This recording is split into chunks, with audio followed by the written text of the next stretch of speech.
حضرت امام اعظم ابو حنیفہ رحمۃ اللہ تعالی علیہ آپ کے ایک شاگرد امام ابو یوسف، قاضی ابو یوسف کے نام سے معروف اور مشہور ہوئے، اور آپ بچپن میں چھوٹے تھے، یتیم ہو گئے، آپ کے والد صاحب دنیا سے تشریف لے گئے، والدہ نے آپ کو اٹھا کر کے بٹھا دیا دھوبی کے پاس کہ یہ دھوبی سے کام سیکھے، ایک ہنر اس کے پاس آ جائے۔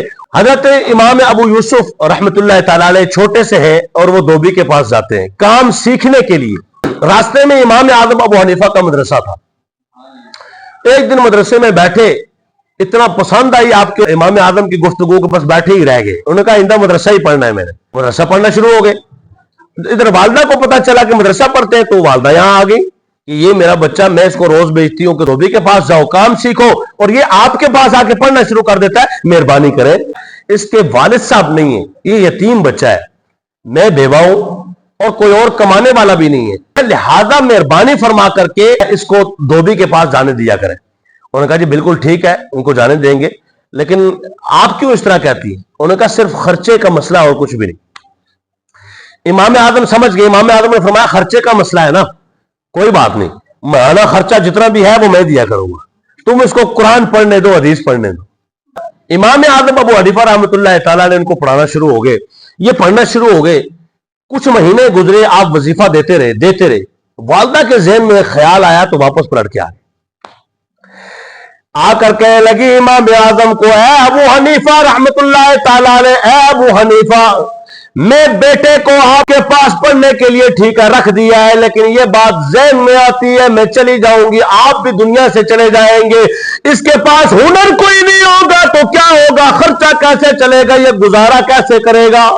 آج کل بھی یہ خیال ہوتا ہے کہ نہیں کہ بچہ اگر دین پڑھ لے گا خرچہ کہاں سے چلے گا، گزارا کہاں سے ہوگا، تو کہا یہ گزارا کیسے کرے گا، خرچہ کہاں سے چلے گا۔ امام اعظم مسکرائے، آپ نے فرمایا تو خرچے کی بات کرتی ہے، جو فن یہ سیکھ رہا ہے، جو یہ ہنر یہ سیکھ رہا ہے، میں تو دیکھ رہا ہوں پستے کے روغن میں بنے ہوئے حلوے کھا رہا ہے، پستے کے روغن میں بنے ہوئے فلودے کھا رہا ہے۔ بہرحال وقت گزرتا گیا، وہ پڑھتے گئے، پڑھ گئے، کرتے کرتے ہارون اور رشید کا زمانہ ہے، قاضی القضات مقرر ہو گئے، چیف جسٹس بن گئے۔ پھر ہارون اور رشید جو وقت کا خلیفہ تھا، 27 لاکھ مربع میل کا مالک، اس نے ایک مرتبہ دعوت کی، اس نے کہا ابو یوسف آؤ میرے پاس، آپ کو دعوت ہے، آپ قاضی القضات ہیں، عام آدمی تھوڑے ہی، آپ چیف جسٹس ہیں، آئیے تشریف لائیے۔ آپ تشریف لے گئے، کھانا کھایا، جب کھانا کھا لیا تو امام ابو یوسف کو ہارون رشید کہنے لگا آج آپ کے لیے خاص ڈش تیار کی ہوئی ہے۔ کہا یہ عام ڈش نہیں ہے، یہ وہ ڈش ہے جسے بادشاہ بھی کبھی کبھی کھا سکتے ہیں۔ کہا یہ کون سی ہے؟ کہا یہ پستے کے روغن میں بنا ہوا فالودہ ہے۔ اللہ، آپ رونے لگ پڑے۔ آپ نے فرمایا ہائے، کہاں امام اعظم کی میرے استاد کے وہ جملے، آج سمجھ آئی وہ کیا فرما رہے تھے، آج سمجھ آئی میری ماں زندہ ہوتی تو میں ان کو بتاتا، میں چیف جسٹس بن گیا ہوں، قاضی القضات بن گیا ہوں۔ تو دین بہت کچھ دیتا ہے بندے کو۔ لوگ کہتے ہیں ان مولویوں کی روٹیاں قرآن سے ہیں، دین سے ہیں، شکر الحمدللہ ہماری دین سے ہیں، تیری طرح قادیانیوں سے نہیں ہے، یوٹیوب سے وابستہ نہیں ہے۔ یوٹیوب کی حرام کمائی کر کے سموسے اور چائے کھلانا اور ہے، اور حلال کے حلوے کھانا اور ہے۔